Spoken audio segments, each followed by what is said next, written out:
আল্লাহর আশিক ও সালেক বৃন্দ,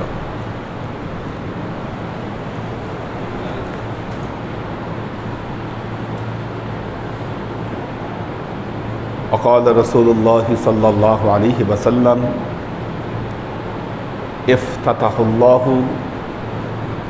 افتتح الله باب الرحمة في 4 ليلة। আল্লাহ তাআলা 4টি রাতে তার রহমতের দরজাকে খুলে দেয়। 2 ঈদের রাত, একটি পার করেছি আমরা ঈদুল ফিতরের রাত, সামনে একটা আছে ঈদুল আজহার রাত, আর আজকের রাত যেটাকে লাইলাতুল আরাফা বলা হয়, এবং চতুর্থটি হলো লাইলাতুন নিসফে মিন শাবান, মধ্য শাবানের রাত্রি। বছরের এই 4টা রাত্রিতে আল্লাহ তার রহমতের দরজাকে খুলে দেন। বান্দাদের দোয়া কবুল, তাদের উপর রহমত নাজিল সব কিছু এই 4 রাত্রিতে ঘটে থাকে।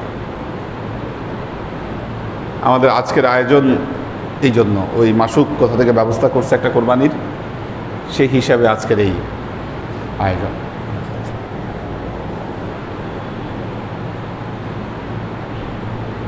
আল্লাহর আশিক ও সালেক বৃন্দ, কোরবানি অত্যন্ত গুরুত্বপূর্ণ একটি ইবাদত। এই কোরবানি ইসলামের 5টি স্তম্ভের মধ্যে একটি না হলেও এই কোরবানি তার কিছু বান্দার উপর ওয়াজিব এবং হজের সাথে এটি সংশ্লিষ্ট। যাদেরকে আল্লাহ অধিক সামর্থ্য দিয়েছেন তারা হজে গিয়ে কোরবানি করেন, আর যাদের সামর্থ্যের পরিমাণ কম তারা এই দেশে থেকেই হাজিদের সাথে একত্রে কোরবানির মাধ্যমে আল্লাহর কাছে তাদের কোরবানি উপস্থাপন করে থাকেন। সূরা হজে এই 2 কোরবানির আলোচনা আলাদা আলাদাভাবে করা হয়েছে। একটি হলো হজের কোরবানি, আর একটি হলো এই হজ ছাড়া যারা কোরবানি করছেন এই কোরবানির কথাও আলোচনা করা হয়েছে সূরা হজে, আলাদা আলাদাভাবে 2টো।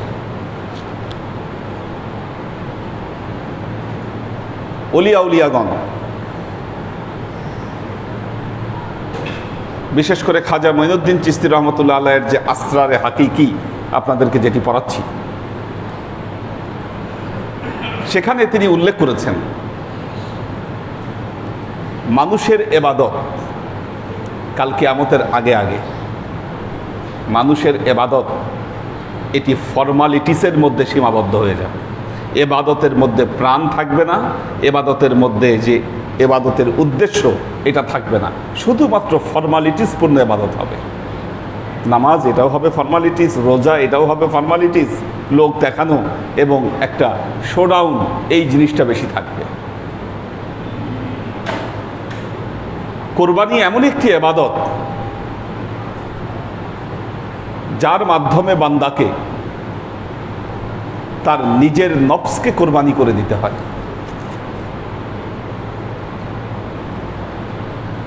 হযরত ইব্রাহিম আলাইহিস সালাম ইসমাইলকে যখন কোরবানি করতে উদ্যত হয়েছিলেন,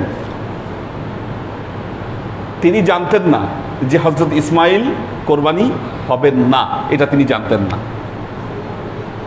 হবেন জেনেই তিনি ছুরি চালিয়েছিলেন। আল্লাহর মহাকুদরতে হযরত ইসমাইল কোরবানি হননি, বরং তার পরিবর্তে জান্নাতি একটি পশু কোরবানি হয়ে গেছে। ওয়াফাদাইনাহু বিযিবহিন হাসীন ওয়া তারাকনাহু ফিল আখিরিন। আল্লাহ বললেন, আমি একটা মহা কোরবানির বিনিময়ে ইসমাইলের কোরবানিকে রদ করে দিলাম, কিন্তু কোরবানি হতেই হবে।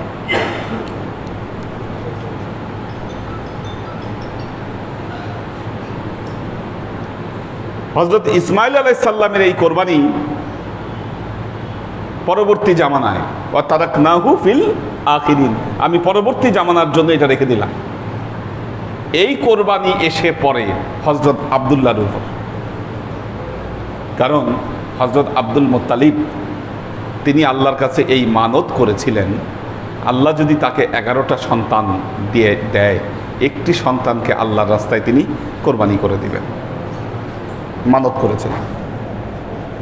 আল্লাহ ঠিকই তাকে 11টা সন্তান দিয়েছে, পুত্র সন্তান 11টা। উনি মানত করছিলেন যদি 11টা পুত্র সন্তান, এটা কিন্তু আনকমন ব্যাপার। কারণ জাহিলি যুগে তখন কন্যা সন্তান জন্মগ্রহণ করা মানে এটা মানুষ একটা অপমানের বিষয় মনে করতো। তো উনি ভয়ে ছিলেন না জানি আবার কন্যা সন্তান হয়ে যায়। তিনি আল্লাহর কাছে মানত করেছেন, আল্লাহ যদি 11টা পুত্র সন্তান দেয় তাহলে একটা সন্তানকে সে আল্লাহর রাস্তায় কোরবানি করে দিবেন। একে একে আল্লাহ দেখতে দেখতে তাকে 11টা পুত্র সন্তানই দিয়েছে, কন্যা সন্তান হয়নি। বিরাট ব্যাপার। এখন মানত রক্ষা করতে হবে। ওই সময়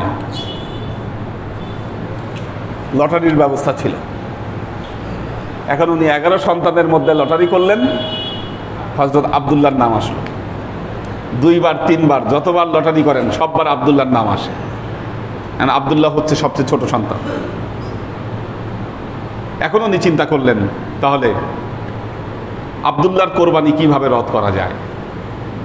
তিনি হযরত আব্দুল্লাহর বিপরীতে প্রথমে 10টা উট রাখলেন লটারিতে।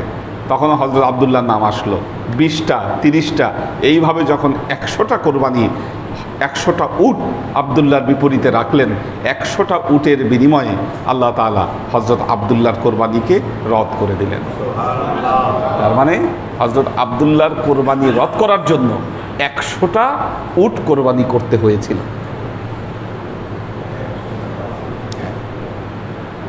আমরা বিপদে পড়লে বিপদ কাটানোর জন্য কোরবানি করি কেন? কারণ আল্লাহ এর বিনিময়ে আচ্ছা, এই যে আমাদের আশরাফুল ভাইয়ের কোরবানি, হ্যাঁ কোরবানি, হ্যাঁ, তো এই যে 100টা কোরবানির বিনিময়ে আল্লাহ কি করলেন? হযরত আব্দুল্লাহর কোরবানিকে রদ করে দিলেন। এই জন্য কোরবানি বালা মুসিবতকে দূরীভূত করে। জানের বদলে জান বলে যে এই কথাটা আসছে কোত্থেকে? এই জন্যই আসছে যে জানের বদলে জান সদকা করো। আল্লাহ তো ঠিকই 100টা কোরবানির বদলে কি করলেন? হযরত আব্দুল্লাহর কোরবানি রদ করলেন। যেই কোরবানি হতো হযরত ইসমাইল, সেই কোরবানি হতে যাচ্ছিল হযরত আব্দুল্লাহ, কিন্তু অফাদাইনাহু বিজিবহিন আজিম, ওখানে জিবহে আজিম ছিল একটা দুম্বা, এখানে এসে জিবহে আজিম হলো 100টা উট। কি এই কোরবানি শেষ পর্যন্ত কারবালার ময়দানে ইমাম হোসাইনের কোরবানির মাধ্যমে আল্লাহ সেই কোরবানিকে কবুল করলেন। কি মুফাসসিরগণ বললেন অফাদাইনাহু বিজিবহিন আজিম, এই জিবহে আজিম ছিল হযরত হুসাইন রাদিয়াল্লাহু তাআলা আনহুর কোরবানি কারবালার ময়দানে। এটা হলো কোরবানি। কোরবানি হলেও শেষ পর্যন্ত আমরা প্রতি বছর কোরবানি করি, কিন্তু কোরবানির কোনো ফিলিংস পাই না। কি পাই না? ফিলিংস পাই না। কেন ফিলিংস পাই না? কারণ কোরবানি আমাদের জন্য একটা আনন্দের বিষয়, মজার বিষয়, একটা খুবই মজার বিষয়। মোটা তাজা দেখে গরু কিনছি, কোন গরুর টেস্ট ভালো হবে, কোন গোস্তগুলা খাইতে মজা হবে, কি জবাই টবাই করে কি করছি, যেই গোস্তগুলো ভালো হবে সেগুলো আমরা বিভিন্ন প্রসেসে খাচ্ছি। কেউ কাবাব করে খাচ্ছি, কেউ রান্না করে খাচ্ছি, কেউ ভাজি করে খাচ্ছি, যে কোনোভাবে হোক পছন্দের মেনু অনুযায়ী, হ্যাঁ বারবিকিউ করে নিজের পছন্দের মেনু অনুযায়ী আমরা মজা করে সেই কোরবানি খাচ্ছি। একটা আনন্দ ধুমধাম বিষয় কোরবানির। তাহলে কোরবানিটা হলো কোথায়? কোরবানি মানে তো সেই জিনিস যেটা অন্তরকে পোড়ায়। কি যাদের এখন হাত টানাটানি আছে, যাদের এখন হাত টানাটানি, তারা কোরবানি করতে গেলে কি, তারা কোরবানি করতে গেলে কি অন্তর কি পোড়ায় না? দিস ইজ দ্য কোরবানি, দিস ইজ দ্য কোরবানি। কোরবানি করে গোস্ত বিলায়ে দেওয়া, খালি হয়ে যাওয়া নিজে, এটা কোরবানি। চোখের সামনে থেকে গোস্ত চলে যাচ্ছে, এটা কোরবানি। মানিক মাইন প্রতি বছর 2টা গরু কিনে, কি একটা গরু তাদের কি হয়ে আসতেছে, কি এই যে চলে যাওয়া, দান হয়ে যাওয়া, অন্তর্জালা তৈরি হওয়া, দিস ইজ দ্য কোরবানি। খাজা মঈনুদ্দিন চিশতি রহমতুল্লাহ যখন পড়বেন আসরারে হাকিকি সামনে গেলে দেখবেন উনি এই বিষয়টা উল্লেখ করেছেন যে কোরবানি মানে আমরা যে কোরবানি করছি এই কোরবানি কোরবানি নয়।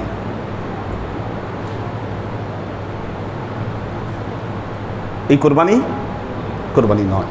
আল্লাহর আশিক ও সালেক বৃন্দ, দেখুন আল্লাহর নবীর কথা, আকবরুল জিহাদ আল জিহাদু মাআ নাফসিহি, সর্বোত্তম জিহাদ হচ্ছে নিজের নফসের বিরুদ্ধে জিহাদ। কি এই কথায় কোনো ভুল আছে বলেন?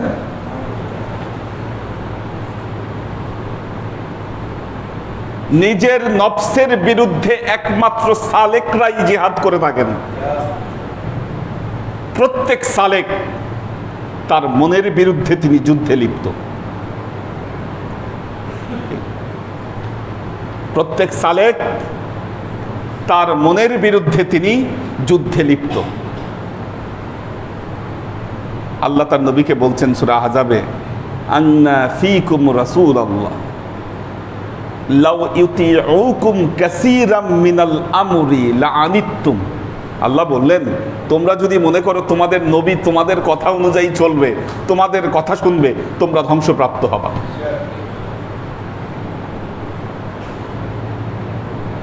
কিন্তু তোমরা যদি তোমাদের নিজেদের নফসের বিরুদ্ধে যদি জিহাদ তৈরি করতে পারো, যিনি নিজের নফসের বিরুদ্ধে জিহাদ করছেন তিনি একজন যোদ্ধা, আর যিনি এই যুদ্ধে লিপ্ত হয়েছেন তিনি যুদ্ধে জয়ী হন আর পরাজয় হন, মনে রাখবেন তার জন্য জান্নাত নিশ্চিত।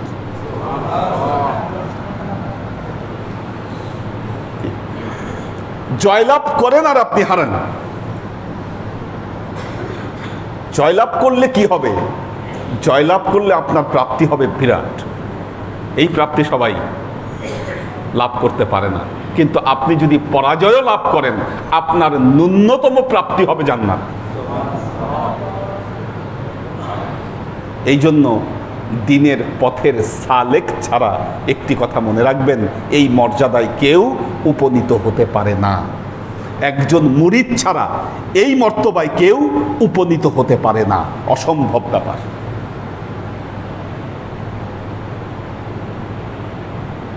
এখন যদি বলেন তাহলে হুজুর আপনি কি বলতে চান যিনি মুরিদ তার জন্য কি তাহলে জান্নাত নিশ্চিত?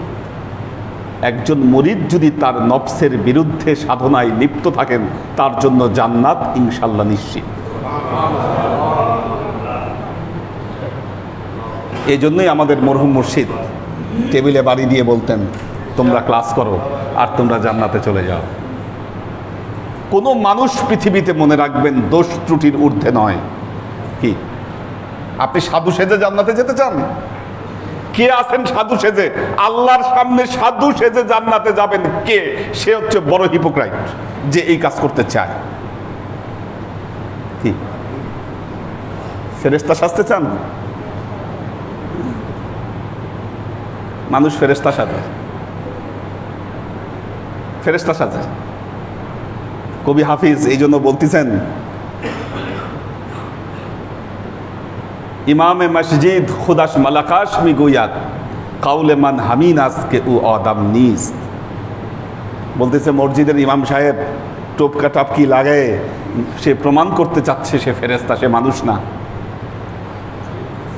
খুদাস মালাকাশ মি গোয়াত বলতেছে সে তার নিজেকে ফেরেশতা বলতেছে, কথায় কাজে প্রমাণ করতে চাচ্ছে এই লোক জীবনে কোনো গুনাহ করে নাই, কোনো ত্রুটি বিচ্যুতি নাই তার মধ্যে।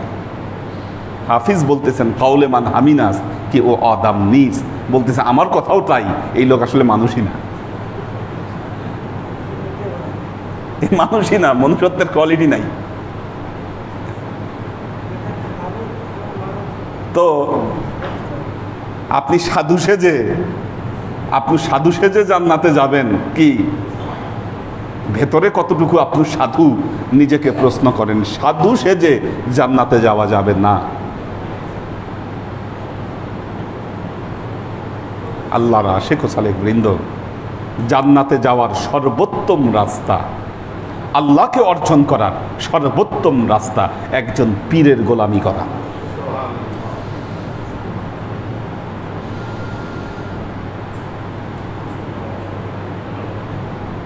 আমরা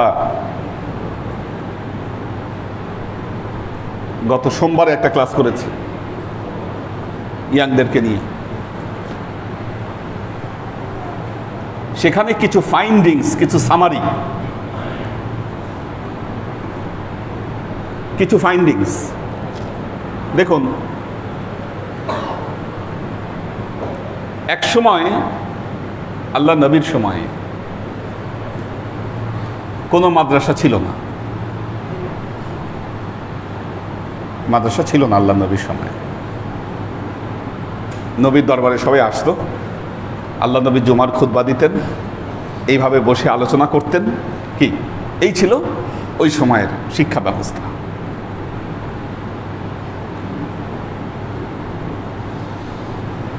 তার পরবর্তী যে যুগ, দিন চর্চা হয়েছে, দিনের বড় বড় ইমাম যারা ছিলেন তাদের কাছে গিয়ে, ওলিয়া উলিয়াদের কাছে গিয়ে মানুষ ইসলাম শিক্ষা করেছেন।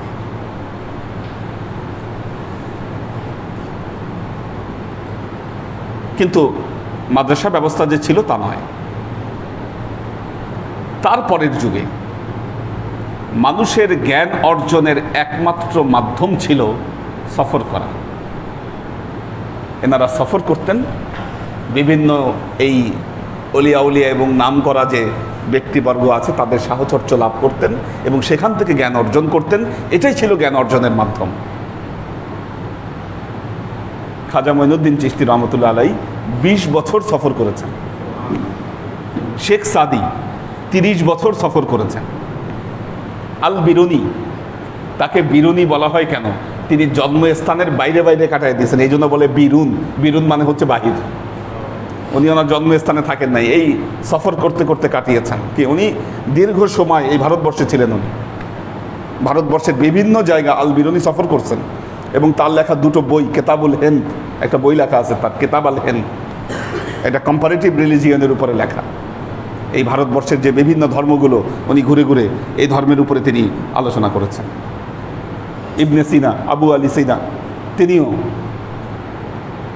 ভ্রমণ করে বেরিয়েছেন। ওই যুগে মানুষের জ্ঞান অর্জনের একমাত্র মাধ্যমই ছিল তারা ভ্রমণ করতেন এবং বিভিন্ন জায়গায় জায়গায় গিয়ে তারা জ্ঞান অর্জন করতেন।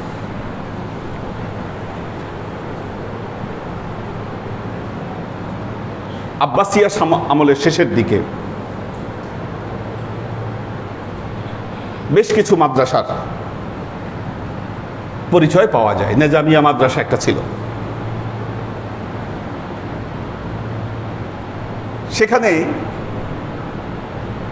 কওমি সিস্টেমে পড়ালেখা হতো। কোনো ক্লাস সিস্টেম বা কিছু এই ধরনের কিছু যে বিষয়, এই বিষয়গুলো তখন ওখানে ছিল। এইভাবেই মানুষ জ্ঞান অর্জন করে আসছে, জ্ঞান চর্চা করে আসছে। দীর্ঘ সময় এই অবস্থা চলে আসছে সারা পৃথিবীতে। এরপর মানুষ চিন্তা করলো যে না, জ্ঞান অর্জনের পর্যায়গুলো ভাগ করা দরকার। স্কুল ব্যবস্থা হলো, এটা ব্রিটিশদের পর থেকে এটা শুরু। ব্রিটিশদের যে কর্তৃত্ব, এটার পর থেকেই এই অবস্থা শুরু পৃথিবীতে। আমাদের এখানে বিশ্ববিদ্যালয় হয়েছে 1921 সালে, তেহরানে হয়েছে তারও পরে। এইভাবে পৃথিবীতে যদি আপনি হিসাব করেন, বিশ্ববিদ্যালয়গুলোর ইতিহাস খুব বেশি দিনের নয়। তার আগে কি মানুষ জ্ঞান অর্জন করেনি? করেছে।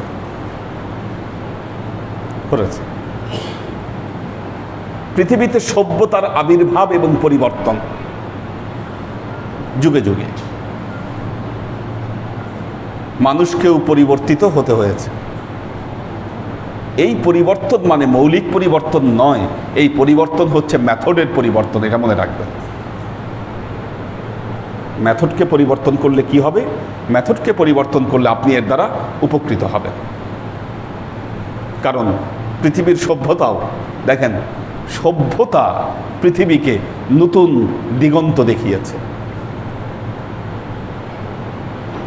এক সময় মানুষ জানতো না আগুনে পোড়াইলে একটা খাবার এত সুস্বাদু হতে পারে।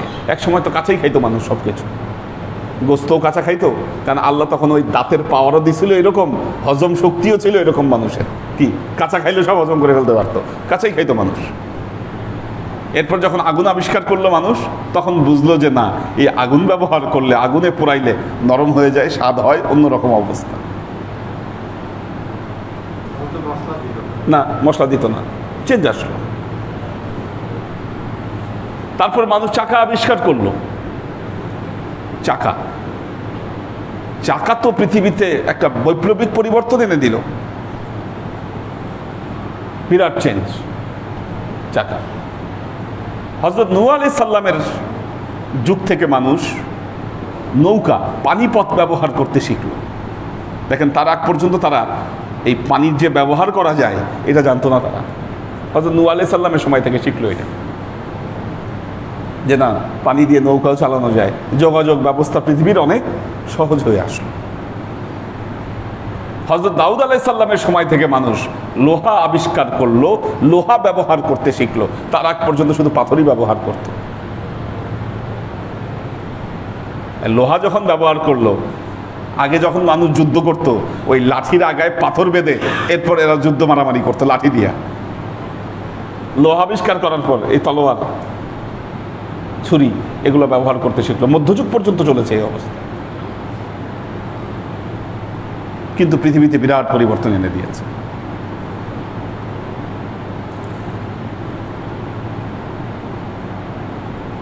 যখন মানুষ বিদ্যুৎ আবিষ্কার করলো, পৃথিবী তো নতুন দিগন্ত দেখলো। এই বিদ্যুৎ, আপনি চিন্তা করেন, যে লোকটা বিদ্যুৎ আবিষ্কার করেছিল, এই আবিষ্কারটা কত বড় আবিষ্কার ছিল। এখন সব কিছু এই বিদ্যুৎ ছাড়া কি সব কিছু মূল্যহীন হয়ে থাকতো। এখন এই এয়ার কন্ডিশনের বাতাস খাচ্ছেন, ফ্যান চলতেছে। সম্রাট আকবরদেরকে, এত বড় বড় সম্রাট, তাদের এই রুম ঠান্ডা করার জন্য পানি, প্রাসাদের নিচ দিয়ে পানি দিয়ে রাখতে হয়েছে তাদেরকে। আর উপরে ওই যে পাখা টানতো, টানা পাখা, ওইটা ব্যবহার করতে হয়েছে। এত বড় বড় সম্রাটরা, এরা তো এসির বাতাস খেয়ে যেতে পারেনি। আচ্ছা, টানতো। আচ্ছা আচ্ছা আচ্ছা, হ্যাঁ। তো এই ছিল ব্যবস্থা। তো পৃথিবীর সভ্যতা কিন্তু একে একে পরিবর্তিত হয়েছে। বাবর এখানে প্রথম কামান নিয়ে আসলো পানিপথের যুদ্ধে। তার আগে মানুষ জানতোই না কামান কি। কামান দেখে তো মাথা খারাপ, এটা কি জিনিস, মানে একটা আশ্চর্যজনক একটা কিছু তারা এটাকে মনে করলো। কারণ এর আগে তারা ওই লাঠি সোটা, তলোয়ার, এগুলো নিয়েই যুদ্ধ করে। কামানের সামনে কেউ দাঁড়াতে পারল না। পৃথিবী এখন নতুন যুগে প্রবেশ করেছে, আপনারা টের পাচ্ছেন কিনা। বিংশ শতাব্দী যখন শেষ হয়েছে, একবিংশ শতাব্দীর শুরুতেই পৃথিবী পরিবর্তনের দিকে চলে গিয়েছে। একটা নতুন শতাব্দী শুরু হয়েছে পৃথিবীতে, নতুন সময়ের আবির্ভাব ঘটেছে, নতুন সভ্যতার আবির্ভাব ঘটেছে পৃথিবীতে। কারণ এখন প্রস্তর যুগও নাই, লৌহ যুগও নাই, মানুষ এখন ডিজিটাল যুগের মধ্যে ঢুকে গেছে, যেটা অসম্ভব ছিল আজ থেকে আরো 100 বছর আগে মানুষের এই অবস্থাটা চিন্তা করা।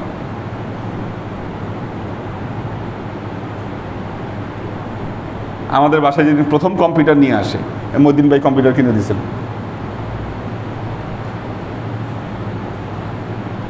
সারা রাত ঘুম হয় নেই, যেটা কি জিনিস, আশ্চর্যজনক জিনিস একটা এই কম্পিউটার। কত কিছু করা যায় এক কম্পিউটারের ভিতরে। এখন আপনি মোবাইল যত ভালো বুঝেন, আপনার বাচ্চা তার চেয়ে ভালো বুঝে, কারণ তারা এই জেনারেশনের, তারা এই যুগের।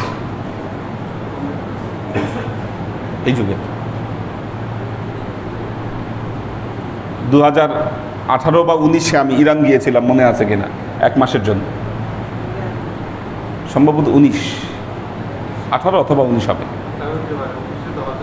19 হজে গিয়েছি, তাহলে 18ই হবে। 2018-তে আমি 1 মাসের জন্য ইরান গিয়েছিলাম। ওখানে গিয়েছিলাম টিচার্স ট্রেনিং কোর্সের জন্য। এটার কারণ ছিল, আমরা এখন ক্লাসে, আমাদের তো ক্লাস লেকচারের নিয়ম ছিল শুরু থেকে, আমরাও যেটা দেখে আসছি এবং আমরাও যেটা করে আসি, যে ক্লাস মানে তথ্য সরবরাহ করা। এখন আপনি যদি ক্লাসে শুধু তথ্য সরবরাহ করেন, স্টুডেন্টরা ওই ক্লাস দ্বারা কোনো উপকৃত হবে না। কারণ তথ্যের জন্য গুগল, আপনি সার্চ করলে গুগলে তথ্যের কোনো অভাব নাই। যে কোনো বিষয়ে আপনি সার্চ করেন, কি পেয়ে যাবেন, তথ্যের কোনো অভাব। তাহলে আপনি স্টুডেন্টদেরকে পড়াবেন কি? তাদেরকে নতুন কিছু দিতে হবে, তাদেরকে পড়ার সাথে অ্যাডাপ্টেড করতে হবে। এই জন্য পড়ার সিস্টেম কিন্তু সব চেঞ্জ হয়ে গেছে। এখন আমাদের প্রতিটা ক্লাসরুমে মাল্টিমিডিয়া আছে, প্রজেক্টর আছে আমাদের প্রতিটা ক্লাসে। আর নিজেরা লেকচার দেওয়ার চাইতে স্টুডেন্টদেরকে দিয়ে আমরা আদায় করে নেই বেশি ক্লাস। এটাই হলো নতুন মেথড, নিউ মেথড। তারা পড়াবে, তারা কাজ করবে ক্লাসে, আমরা শুধু ডিরেকশন দিব দাঁড়ায়। তাহলে জিনিসটা ইফেক্টিভ হবে, ছেলেপেলে আগ্রহ থাকবে ক্লাসে, নাহলে আপনার ক্লাসে আসবে না, ছেলেপেলে আসবে না। তো দেখেন, তরিকতের ক্ষেত্রেও আমাদের নতুন জেনারেশনকে দেওয়ার অনেক কিছু আছে। আমাদের তাদেরকে দেওয়ার অনেক কিছু আমাদের আছে, কিন্তু এটা হচ্ছে না কেন? মেথডের কারণে। আমরা যথাযোগ্য মেথডটা অ্যাপ্লাই করতে পারছি না। কারণ একটা জিনিস দেখেন, ক্লাস করছেন, ক্লাসের বয়স কিন্তু দীর্ঘদিন সবার। কি ক্লাসে আসতেছেন, যাচ্ছেন, নিয়মিত ক্লাস করতেছেন, এক কান দিয়ে ঢুকতেছে আরেক কান দিয়ে বের হয়ে যাচ্ছেন। কিন্তু আমার প্রশ্ন হচ্ছে, এর দ্বারা কি কতজন কোয়ালিটিফুল সালেক আমরা বের করতে পেরেছি, আমরা প্রডিউস করতে পেরেছি? This the question. Qualityful Salek produced হয়েছে কিনা? আপনাদের সময় আপনারা অনেক মন দিয়ে তখন ক্লাস করেছেন, অনেক কিছু আপনারা জানেন, মাথায় রেখেছেন বিষয়গুলো, কারণ তখন মেথড ছিল এরকম। কিন্তু আপনাদের সাথে নতুন জেনারেশনের বিরাট গ্যাপ তৈরি হয়েছে, আমি কনফার্মলি বলতে পারব।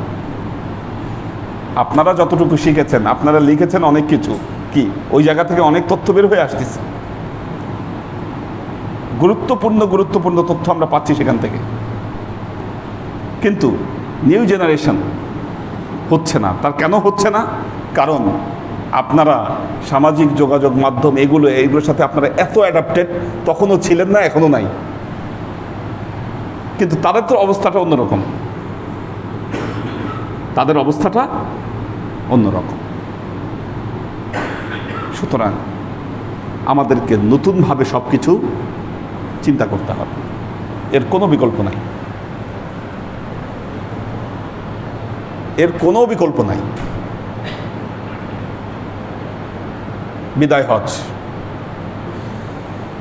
বিদায় হজের ভাষণে আল্লাহর নবী, আগামীকাল যেটা হচ্ছে, বিদায় হজের ভাষণে আল্লাহর নবী নতুনভাবে সব কিছু শুরু করেছিলেন। বলেছিলেন, এই সময়, আজকের দিন, কি আজকের দিনে, এই যে হিজরি ক্যালেন্ডারের হিসাব, আল্লাহ নবী বললেন যে আগে যা হিসাব ছিল, যা ত্রুটি বিচ্যুতি ছিল, কম বেশি যা ছিল, সব রদ আজকে থেকে। এই যে আমি 9 জিলহজ ঘোষণা করে দিলাম, কি এখন থেকে 9 জিলহজ ঘোষণা শুরু, কি এইভাবেই তখন সব ঘোষণা গণনা নতুন করে শুরু হয়েছে। নাহলে দেখবেন আল্লাহ নবীর জন্ম এবং হিজরত এবং মেরাজ এগুলো নিয়ে অনেক কনফিউশন আছে কবে হয়েছে। তার কারণ গণনার মধ্যে অনেক সমস্যা ছিল, দিন গণনার মধ্যে সমস্যা ছিল। তখন কি এক একজন এক এক দিন গণনা করত। আরবের যে গোত্রগুলো ছিল, কারো গণনায় সোমবার, কারো গণনায় বুধবার, মাসের উল্টাপাল্টা। আল্লাহ নবী বললেন যে না, গণনা হলো এই। হ্যাঁ, তো এই যে বিদায় হজের ভাষণ নতুন দিগন্ত দেখিয়েছে মানুষকে, নতুন পৃথিবী মানুষ সেখান থেকে তৈরি করেছে। মনে রাখবেন, আল্লাহ নবীর বিদায় হজের ভাষণ আমাদেরকেও নতুনভাবে ভাবতে হবে। তো আমি যে গবেষণা চালিয়েছি, একজন সালেক যিনি বয়াত পড়লেন আজকের দিনে, যিনি আজকের দিনে বয়াত পড়লেন, তিনি মহিউদ্দিন ভাই ওনারা যারা আছেন, এনাদের দুইয়ের লেভেল কি সমান? ইম্পসিবল ব্যাপার, সমান নয়, সমান নয়। হ্যাঁ, তো এই তরিকার পথে একজন সালেককে 12টা মাকাম তাকে পার করতে হবে। কয়টা মাকাম পার করবে সে? 12টা মাকাম। যেমন প্রথমে যিনি বয়াত পড়লেন তিনি হচ্ছেন তালেব। তালেব মানে অন্বেষণকারী। উতলুবুল ইলমা মিনাল মাহাদি ইলাল লাহাদ, আল্লাহ নবী বলেছেন, জন্ম থেকে কবর পর্যন্ত জ্ঞান অন্বেষণ করে। যিনি অন্বেষণ করেন, খোঁজ করেন, তিনি হচ্ছেন তালেব। তো খোঁজ করার জন্য, জ্ঞানকে অন্বেষণ করার জন্য তিনি বয়াত পড়েছেন। যখন তিনি তরিকা চর্চা করছেন, চর্চা করতে করতে এর পরের স্টেজ তিনি আশেক হলেন। তালেবের পর তিনি আশেক হবেন। আচ্ছা, একজন তালেব থেকে আশেক হবেন, কি ক্রাইটেরিয়া থাকলে আমরা তাকে আশেক বলবো? আমাদের কিন্তু এখন কোনো মার্কিং নাই, কারণ কে কতটুকু পর্যায়ে আছে আমাদের কোনো ফাইন্ডিংস নাই। কে কতটুকু ওজিফায় পায়বান, কে কতটুকু আমলে পায়বান, আমরা কোনো কিছু জানি না। আমরা কোনো কিছু জানি না। একটু নতুন আলোচনা করতেছি।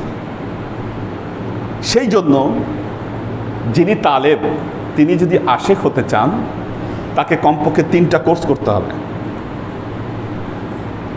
3টা কোর্স।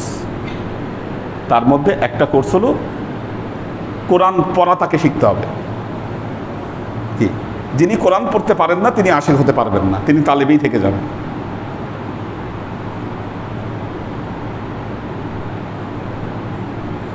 দ্বিতীয়ত, সেকেন্ড, শরীয়তের মাসলা মাসাইলের একটা কোর্স তিনি করবেন। নামাজের কি কি ফরজ, কি কি লাগে নামাজ পড়তে, ওযু করতে কি লাগে, কি কমন মাসলা মাসাইল, তাকে কেউ জিজ্ঞাসা করলে তিনি বলতে পারবেন না, এই অবস্থা এখন। কিন্তু এটা করা থাকলে কি কমন মাসলা মাসাইল তিনি বলতে পারবেন। এই গেল দ্বিতীয়, শরীয়তের মাসলা মাসাইলের উপরে। আর তরিকত ভিত্তিক যে কোনো একটা কোর্স তিনি করবেন। এই 3টা কোর্সে পাশ করলে তিনি কি হবেন? আশেকে যাবেন, আর তার আমলের মধ্যে দেখা হবে দুটো জিনিস, তার নামাজ ঠিক আছে কিনা আর তিনি নিয়মিত ওজিফা করেন কিনা। এই দুটো ঠিক থাকলেই তিনি তালেব থেকে আশেকে চলে যাবেন। সর্বনিম্ন সময় তার জন্য 1 বছর।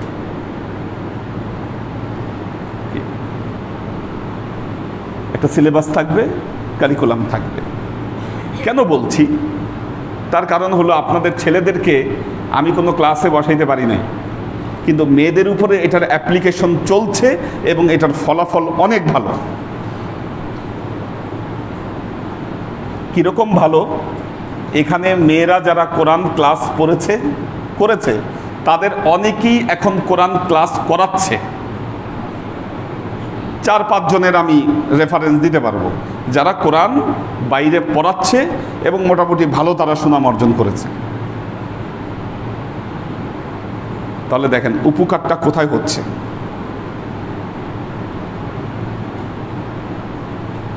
তারা নিজেরা পড়ে এখন মানুষকে পড়াচ্ছে, আলো কিন্তু বিতরণ করছে তারা। Is the fact. মেয়েরা যদি এই লেভেলে আসতে পারে, ছেলেরা কেন আসতে পারছে না? গ্যাপটা কোথায়? কেন হচ্ছে এটা? কারণ মেয়েদের আগ্রহ বেশি, ছেলেদের আগ্রহ নাই, কম। এখন মেয়েদের যে কোরআনের কোর্স করাচ্ছি, কালকে পরীক্ষা তাদের, মিড টার্ম পরীক্ষা মেয়েদের, এরা পরীক্ষা দিবে 50 মার্কসের উপর।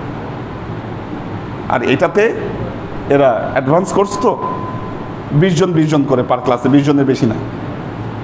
এরা কোরআন শরীফের ট্রান্সলিটারেশন করতে পারে এবং নামাজে যে সূরাগুলো পড়া হয়, যে দোয়াগুলো পড়া হয়, এগুলার অর্থ তারা বলতে পারবে। সব, যে কোনো সূরা আপনি জিজ্ঞাসা করবেন, ধরবেন, তারা অর্থ বলে দিতে পারবে। সূরার কি শানে নুজুল, সূরার কি ফজিলত, এগুলো তারা বলতে পারবে। এই কোয়ালিটি তারা অ্যাচিভ করবে, এই কোর্সে পাস করবে। সো অ্যাপ্লিকেশন কিন্তু আগে থেকে চলছে, টুকটাক অ্যাপ্লিকেশন আমি চালাচ্ছি এবং যেটা বোঝা যাচ্ছে যে ফলাফল অনেক ভালো। আমরা যে তরিকা মানুষকে প্রেজেন্ট করব, কি এটা তো স্কুল অফ তরিকত, আমাদের কি একটা আউটলাইন তো আমাদের থাকতে হবে যে একজন সালেকের গোল কোথায়। বুঝাইতে পারছি কিনা? এইভাবে 12টা পর্যায়। যিনি 12 নম্বর স্টেজে চলে যাবেন, মোটামুটি তরিকা সম্পর্কে তিনি অপরকে আলোকিত করতে পারবেন, এটা কনফার্ম।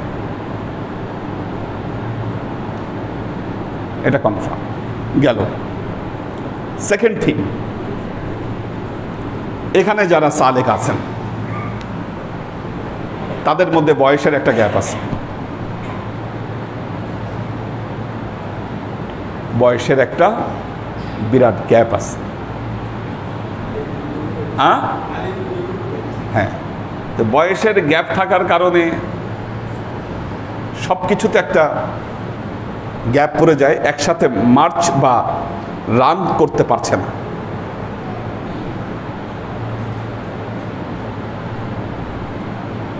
লেকচারার যারা, তাদেরকে ক্লাস বেশি নিতে হয়। অ্যাসিস্ট্যান্ট প্রফেসর হলে কম, অ্যাসোসিয়েট হলে আরও কম, প্রফেসর হলে তো আরও কম। তখন গবেষণা বেশি, ক্লাস নেওয়া কম, তখন বয়সও বাড়ে, মানুষের ওই পরিশ্রম করার ক্ষমতাটাও কমে যায়। যার ফলে দেখেন 3 দিন ক্লাস করার সালেক সপ্তাহে 3টা দিন ক্লাস করবে, দূর থেকে ক্লাসে আসবে। এই সালেকের সংখ্যা কিন্তু আমাদের দিন দিন কমছে, কমে আসতেছে। ইয়াং যারা আছে তাদেরকেও আমরা এটার মধ্যে অ্যাডাপ্টেড করতে পারছি না, কোথায় জানি একটা গ্যাপ আছে। সেই হিসেবে সালেকদের মধ্যে 3টা ভাগ থাকবে। 3টা ভাগ থাকবে। প্রথম ভাগ হলো বাচ্চা থেকে নিয়ে বিলো 40, এটা হলো প্রথম ভাগ। এরা হলো জিন, জিম। বাচ্চা থেকে নিয়ে শুরু করে বিলো 40 থেকে নিয়ে যারা এখনো তাদের ছেলে মেয়ে বিয়ে দেন নাই, ছেলে মেয়ে বিয়ে না দেওয়া হলে মুরব্বী হয় না, ছেলে মেয়ে যারা এখন পর্যন্ত বিয়ে দেন নাই তাদের পর্যন্ত এটা হলো বে গ্রুপ। আর যারা ছেলে মেয়ে বিয়ে দিয়ে দিয়েছেন তারা হলেন মুরব্বী, আলিফ। কি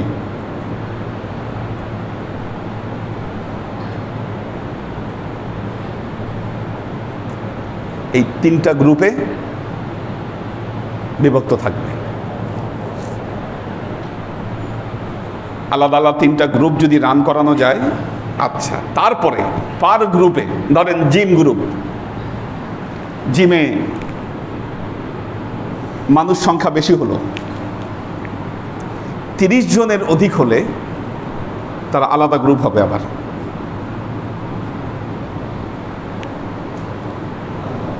30 জন হলে আলাদা আলাদা গ্রুপে তাদেরকে বিভক্ত করতে হবে। এই বিভক্তি এবং এটা না থাকলে আমাদের ক্লাস বলেন, আমাদের কার্যক্রম বলেন, এগুলা কোনোটাই ফ্রুটফুল হবে না। কারণ আমাদের ক্লাসের যে উপস্থিতি, এটা কিন্তু একটা বিরাট ব্যাপার, এটা কিন্তু কম না। আপনি একটা ক্লাসে এত মানুষ, এটা কম বিষয় না কিন্তু। কারণ এখন আধুনিক ক্লাস সিস্টেমে এক ক্লাসে 20 থেকে 30 জনের বেশি গ্রহণ করে না। আপনাদের উপস্থিতি আমি বলবো এটা আল্লাহর নিয়ামত।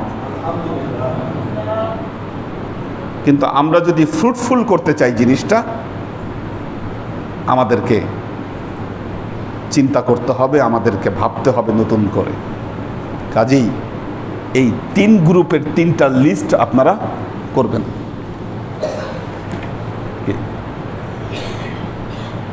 3 গ্রুপের 3টা লিস্ট করবেন।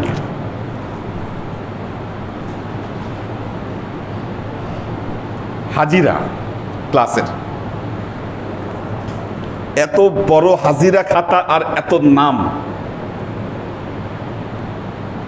ক্লাসে বসে হাজিরা টানতে গেলেই তো আধা ঘন্টার উপরে চলে যায় ক্লাস।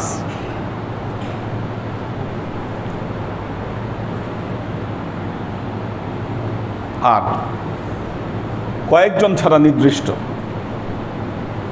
সপ্তাহে 3 দিন কিন্তু কেউ ক্লাস করেন না, আপনার কয়েকজন ছাড়া। দূরবর্তী হিসাবে মহিউদ্দিন ভাই, আমাদের ডক্টর শওকত ওসমান ভাই, এনারাই 3 দিনের ক্লাসটা ধরে রাখছে। আমাদের এলাকার আছে আরও কয়েকজন যারা 3 দিনের ক্লাস ধরে রাখছে। ক্লাস 3 দিনই করবেন যারা করছেন, তবে হাজিরার জন্য এক এক দিন এক এক গ্রুপ লায়াবেল হবেন। কি আমি ব্যাপারটা বুঝতে পারছি? শুক্রবারে, হ্যাঁ শুক্রবারে, ফ্রাইডেতে শুধুমাত্র আলিফ গ্রুপের হাজিরা নিব। আর জিম আর বে আপনারা কবে কোন গ্রুপ হাজিরার জন্য আপনারা লায়াবেল হবেন, কি লায়াবেল হবেন, এটা আপনারা ঠিক করবেন। যেই দিন যেই গ্রুপের হাজিরা করবেন, ওই দিন ক্লাসের খতম টতম নিয়ে শুরু করে খতম উঠানো এবং সব কিছু, এটার লায়াবিলিটি আপনাদের উপর থাকবে। ব্যাপারটা বুঝাইতে পারছি কিনা? কাজে হাজিরা খাতার সিস্টেমে এখন চেঞ্জ আসবে। প্রথমে আমার লিস্টটা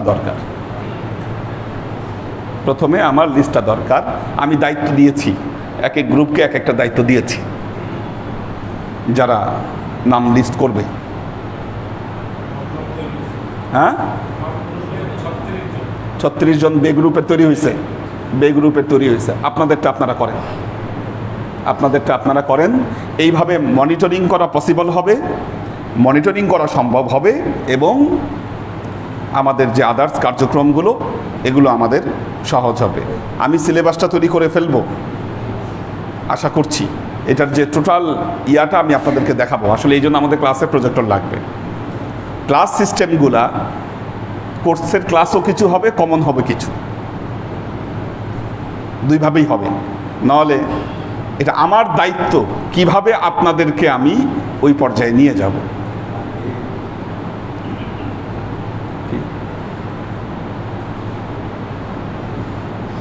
লালকুঠি দরবারের সালেক তিনি যখন বাইরে যাবেন, মানুষ তাকে খোঁচা মারলেই বুঝবে যে না, উনি জানে কিছু, কিছুই জানে না এমন নয়। আচ্ছা, এখন যারা পড়াশোনা জানেন না, ধরেন যারা পড়াশোনা জানেন না, তারা কি করবেন? তাদের কি উপরে ওঠার সুযোগ নাই? আছে, আছে। পড়াশোনা না জানলেও কোরআন শিখতে কারো কোনো বাধা নাই। কি ওয়ালাকাদ ইয়াসসারনাল কুরআনা লিযিকর, আল্লাহ বলেছেন ফাহাল মিন মুদ্দাক্কির। আল্লাহ বলতেছেন আমি কোরআনকে জিকিরের জন্য, শিখার জন্য আমি সহজ করে দিয়েছি। এটা কেউ বকলম থাকলেও তিনি কোরআন পড়তে পারবেন, শিখতে পারবেন, জানতে পারবেন, ওইটা তাকে ঢুকায় দেওয়া যাবে। বাকি হয়তো ফিলোসফিক্যাল কোর্স, মাসলা মাসাইল কোর্স কি এগুলো হয়তো ওনার মাথায় না ঢুকতে পারে। তো যিনি কোর্স করতে পারবেন না, তিনি অন্য কোনো খেদমতের সাথে নিজেকে জড়িত রেখে তিনি তার ধাপগুলো উপরে যাবেন।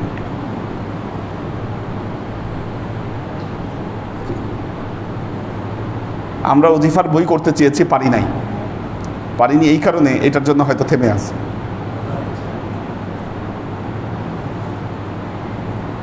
কারিকুলাম সহ আপনাদের হাতে বই পৌঁছাইতে হবে, যেখানে ওজিফা, সিলেবাস সব কিছু একজন সালেকের জন্য থাকবে।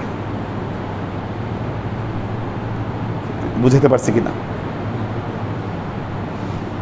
কি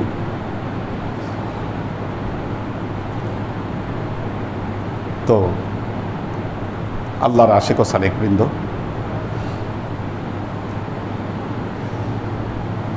যারা বাসায় চলে যেতে চান তারা বাসায় চলে যাবেন। সেহরির তো মনে হয় ব্যবস্থা আছে, সেহরি আছে না? হ্যাঁ, যারা এখানে ইবাদত বন্দেগী করতে চান তারা এখানে পারবেন। এটা আপ টু ইউ, কারোর উপর কোনো এজবারি না। এটা বিশেষ রাত একটু ইবাদত বন্দেগী আপনারা বাসায় করেন আর এখানে করেন। সেহরির ব্যবস্থা আছে। সেহরি কিন্তু 3:50 মধ্যে শেষ করতে হবে। সেহরির শেষ সময় 3:50,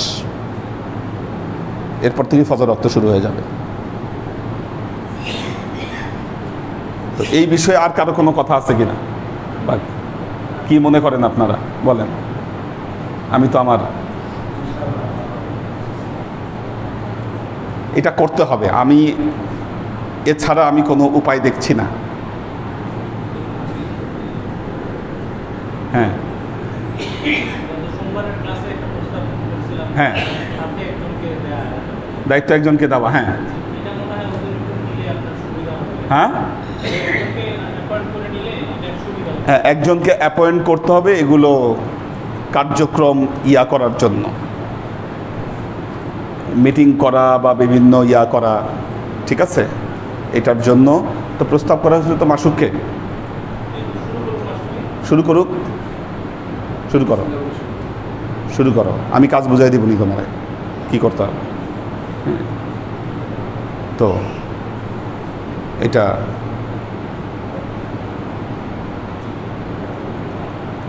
এটা ছাড়া খেদমত কার্যক্রম আপনি ইয়াংদেরকে কিভাবে শেখাবেন? এরা অনেক কিছু জানে না। কেন জানে না? এদের প্র্যাকটিস হয় নাই। হ্যাঁ, আচ্ছা, না আর কেন সুযোগটা নাই? স্পেস নাই। কারণ আব্বার সময় আপনারা তখন সবাই ইয়াং ছিলেন। আপনাদের বয়সটা চিন্তা করেন, কোন গ্রুপে ছিলেন আপনারা? কি ওই গ্রুপ থেকেই আপনারা প্র্যাকটিস করেছেন, কিন্তু এদের তো সুযোগ নাই। এদেরকে সুযোগ দিতে হবে এটার, নাহলে গড়ে উঠবে না। এটা না হলে 10 বছর পর কি ঘটবে ভাবতে হবে আমাদেরকে। যারা চলে গিয়েছেন, যারা যে দায়িত্বে ছিলেন, বিরাট শূন্যতা তৈরি হয়েছে। তারপর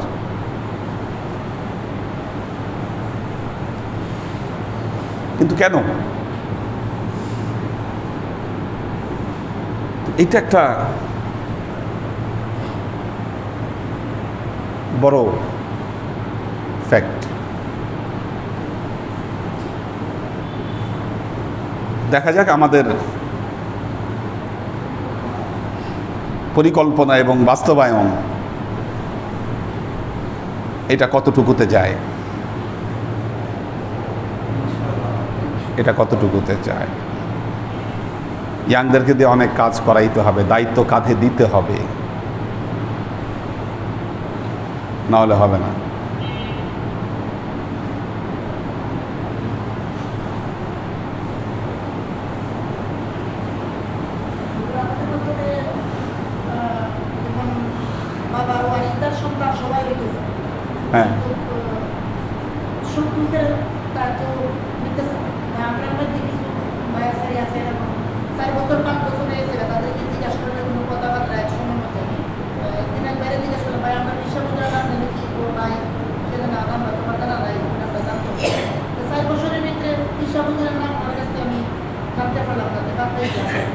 হ্যাঁ, এই জন্য যেটা হবে এটাতে পার্সোনালি ইন্টারাকশনটা বাড়বে। প্রতি মাসে এক একটা গ্রুপের সাথে আমি বসবো এবং 30 জনের একটা গ্রুপ থাকলে বা 25 জনের গ্রুপ থাকলে, আপনারা তো 30 পার হয়ে গেছেন, 30 পার হয়েছেন তো 2টা গ্রুপে ভাগ করতে হবে। আর লিস্ট দেখলে আমি বুঝতে পারবো যে আর কেউ বাদ আছে কিনা। বাদ থাকলে তাদেরকে কন্ট্যাক্ট করতে হবে, ঠিক আছে? তো আপনারা যেহেতু 36 হয়েছেন, 2 গ্রুপ এখনই করে দিতে হবে, 2 গ্রুপ এখনই করে দিতে হবে। আর আর জিমদের কি লিস্ট হয়েছে না হয় নাই?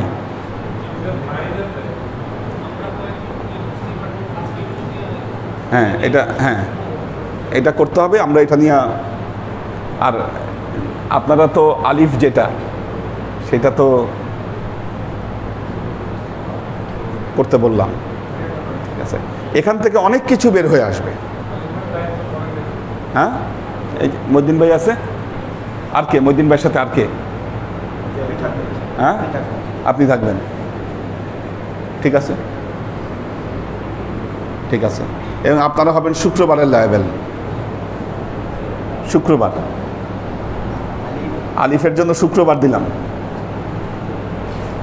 বা আর জিমকে বৃহস্পতিবার আর শনিবার, কবে কোনটা ভালো হয় এটা হলো ফ্যাক্ট,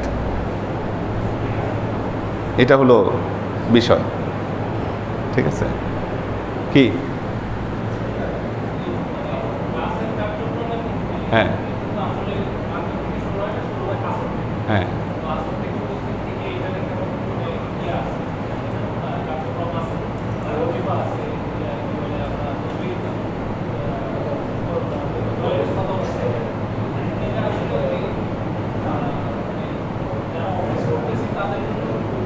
আচ্ছা আচ্ছা আচ্ছা, আমি বলি ব্যালেন্সটা হলো যেদিন যেই গ্রুপের দায়িত্ব সেদিন ওই গ্রুপের সুবিধা অনুযায়ী আমি ক্লাস নেব। ওনারা যখন বলবে, যদি বলে আমরা রাত 12টায় ক্লাস করব, মোস্ট ওয়েলকাম, আমি রাত 12টায় ক্লাস নেব। এই জন্য তো বলতেছি, তো এই জন্য আমার যেটা মনে হয় ইয়াংদের জন্য বৃহস্পতিবার ভালো হবে।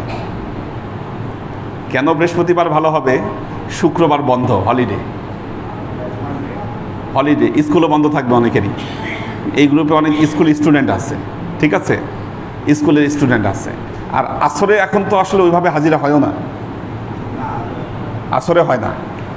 তো কিছু আসরে আসতে পারবে, নিজেরা আলোচনা করে ওদেরকে পাঠাই দিবেন আসরে, তারা আসর থেকেই থাকবে, ঠিক আছে, তারা আসর থেকে থাকবে।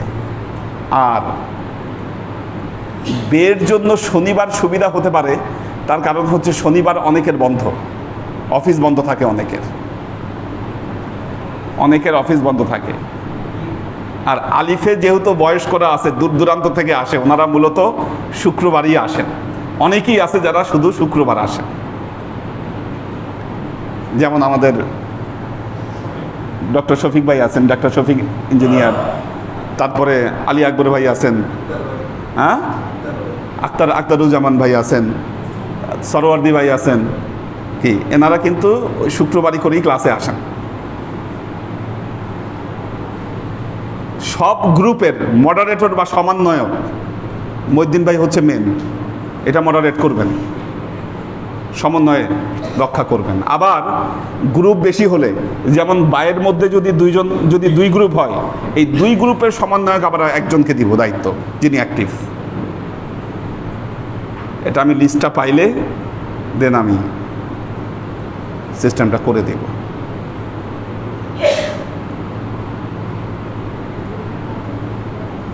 তো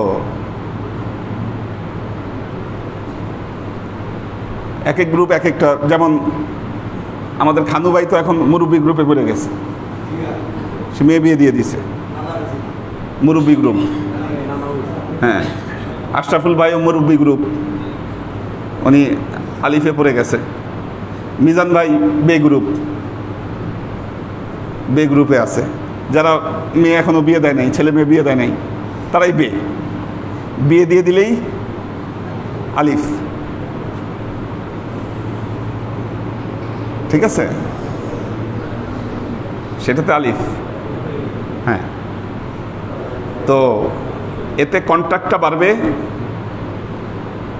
অ্যাপ্লিকেশন ভালো হবে, এটা আমার চিন্তা। হ্যাঁ, এখন আপনারা আরও চিন্তা ভাবনা করে যদি আপনাদের কাছে প্রস্তাব তো অবশ্যই আসতে পারে। তো এছাড়া এই সামাজিক যোগাযোগ মাধ্যমের যুগে আপনি মানুষের মধ্যে নাস্তিক্যবাদ বাড়ছে। আপনারা দেখেছেন স্কুল কলেজ থেকে কত কিছু তুলে দিচ্ছে, শিক্ষা ইয়ার থেকে, সিলেবাস থেকে।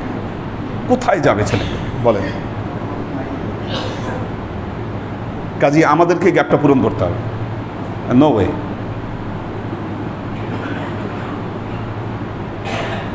আমাদেরকে পূরণ করতে হবে এই গ্যাপ।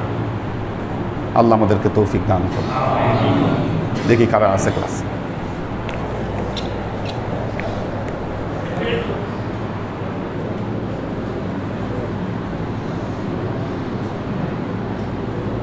নাহলে দেখেন গ্যাপ কেমন। এক সময় তো কোরবানির গরু কি ওনারাই সব করছেন,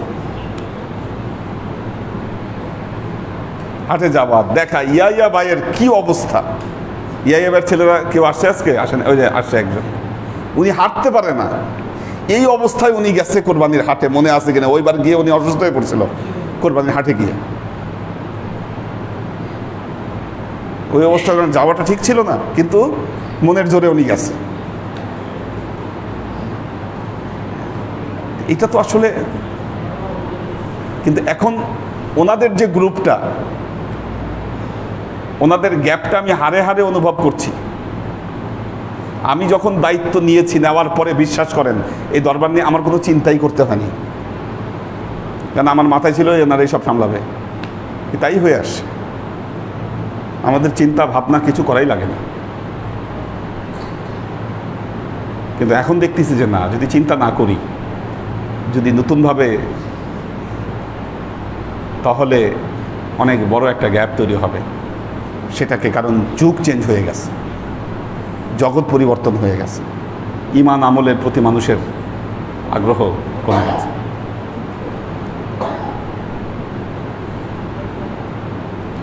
আল্লাহ রহম করুক আমাদেরকে।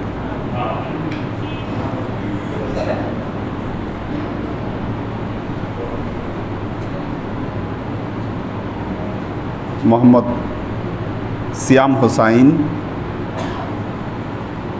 নাসির হাওলাদার, মাহফুজুল হক উজ্জ্বল, শাফায়েতুল্লাহ রঞ্জন, শোয়েব খান, পপিয়ারা জামান সুমি, নূর হোসেন খোকন, এইচ.কে কনক, আলী আকবর ভাই আছেন, সৈয়দ ইত্তেহাদুল আজমাইন, আফ্রিদিতি অনু, নাজিমুদ্দিন ভাইয়ের ফ্যামিলি আছেন, ওয়াসিব আহমেদ জনি, কবির হোসেন, আবির আহমেদ, ওমর শরীফ, মোহাম্মদ মিজান, লুনা তাবাসসুম লুবনা, রূপম শেখ, একে আজাদ,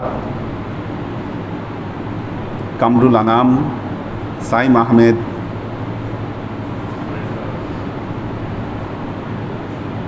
নুসরাত রুনা, ফারুক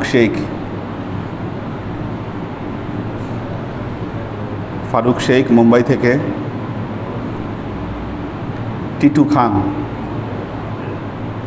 মোহাম্মদ গোলাম সাদেক ভাই আছেন, শহীদুল ইসলাম শহীদ, সুলাইমান রাজি জার্মানি থেকে,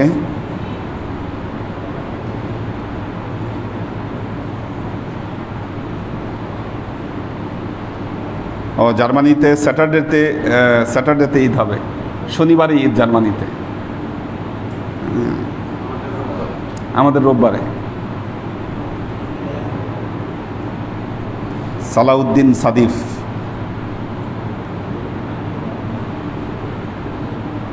আব্দুস সালাম আজাদ। আচ্ছা, মাহফুজুল হক উজ্জ্বল জিজ্ঞাসা করছে আমরা যারা দূরে থাকি তাদের কি ব্যবস্থা হবে? তারা একটা গ্রুপে ট্যাগ হয়ে যাবেন, এবং ক্লাস করতে কারো কিন্তু কোনো বাধা নাই। 3 দিনের ক্লাস তো সবাই করছেন, যারা করছেন, ঠিক আছে, বাট ক্লাসের লায়াবিলিটি চাপাই দিব এক এক দিন এক এক ইয়ার উপর।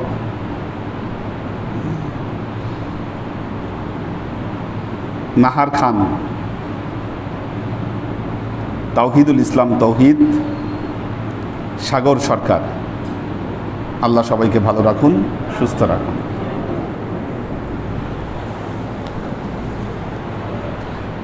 কারণ এত উপস্থিতির একটা ক্লাসে আমরা ঠিকমতো অ্যাপ্লিকেশন করতে পারছি না, এই জিনিসটা আমাদের অবশ্যই চিন্তা করতে হবে,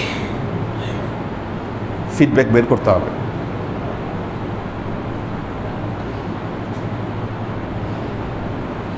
কারণ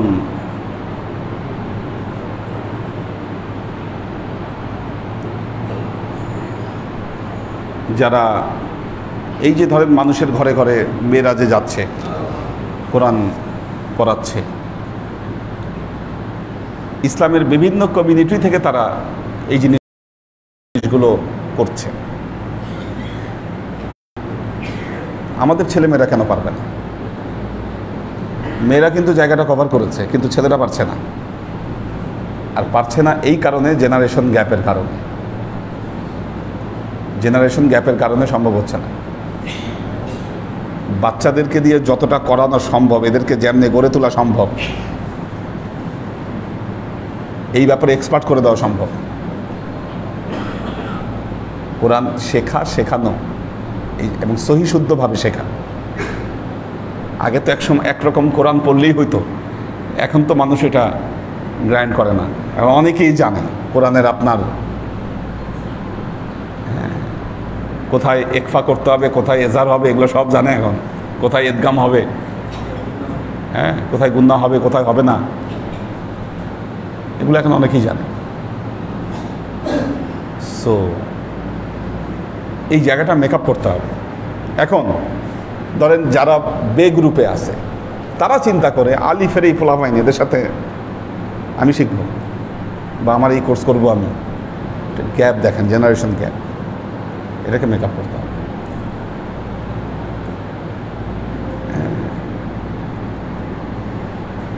আল্লাহুম্মা আমিন। اللهم صل على محمد وعلى آل محمد كما صليت على إبراهيم وعلى آل إبراهيم إنك حميد مجيد اللهم بارك على محمد وعلى آل محمد كما باركت على إبراهيم وعلى آل إبراهيم إنك حميد مجيد ظلمنا أنفسنا وإن لم تغفر لنا وترحمنا لنكونن من ربنا آتنا في الدنيا حسنة وفي الآخرة حسنة وقنا عذاب النار ربنا لا تزغ قلوبنا بعد إذ هديتنا وهب لنا من لدنك رحمة إنك أنت الوهاب اللهم إنك عفو تحب العفو فاعف عني يا غفور الرحيم الودود اللهم نور قلوبنا بنور الإيمان ونور قلوبنا بنور الإسلام ونور قلوبنا بنور الإحسان وزين أخلاقنا بنور محمد صلى الله عليه وسلم. اللهم إنا نسألك علما نافعا رزقا واسعا عملا مقبولا شفاء من كل داء قلبا خاشعا ذهنا ذاكرا إيمانا كاملا توبة قبل الموت راحة عند الموت ونجاة بعد الموت. اللهم إنا نسألك رحمتك في كل درجة فلاح في كل أمر ونعوذ بك من الشرك والشك والنفاق والبدعة ومن كل وسوسة الشيطان. ইয়া আল্লাহ, ইয়া রহমান, ইয়া মালিক, আমরা এতক্ষণ তোমার দরবারে যে সমস্ত আমলকে উপস্থাপন করলাম ত্রুটিমুক্তভাবে, এই আমলগুলোকে তুমি আমাদের তরফ থেকে কবুল করে নাও। তুমি আমলের যাজা আমাদের প্রিয় নবী হযরত মুহাম্মদ মুস্তাফা সাল্লাল্লাহু আলাইহি ওয়াসাল্লামের কাছে পৌঁছে দাও। আল্লাহ, আমাদের নবীর পরিবারবর্গের কাছে তুমি এর যাজাকে পৌঁছে দাও। এই দুনিয়ার সমস্ত আম্বিয়ায়ে কেরাম, সাহাবায়ে কেরাম, তাবেঈন, তাবেঈন, ওলি আউলিয়া, গাউস কুতুব, আমাদের মা বাবা, ভাই বোন, আত্মীয় স্বজন, এই দরবার থেকে যত পীর ভাই বোন চলে গেছে সবার রুহে আল্লাহ তুমি এর যাজাকে পৌঁছে দাও। তুমি তোমার হাবিবের ওসিলায় আমাদের সবাইকে কবুল ও ক্ষমা করে দাও। আমাদের জীবন থেকে সমস্ত অভাব অভিযোগ, বালা মুসিবত, দুঃখ কষ্ট, রোগ শোককে দূরীভূত করে দিয়ে দৃঢ় হস্তে তোমার দ্বীনের খেদমতের তৌফিক তুমি আমাদেরকে দান করো। আজীবন যেন তোমার হেদায়েতের পথে প্রতিষ্ঠিত থাকতে পারি সে তৌফিক তুমি আমাদেরকে দান করো। সুবহান রাব্বিকা রব্বিল ইজ্জাতি আম্মা ইয়াসিফুন সালামুন আলাল মুরসালিন আলহামদুলিল্লাহি রাব্বিল আলামিন ওয়াজআল আখিরু কালিমাতিনা ইনদাল মাউত লা ইলাহা ইল্লাল্লাহু মুহাম্মাদুর রাসূলুল্লাহ সাল্লাল্লাহু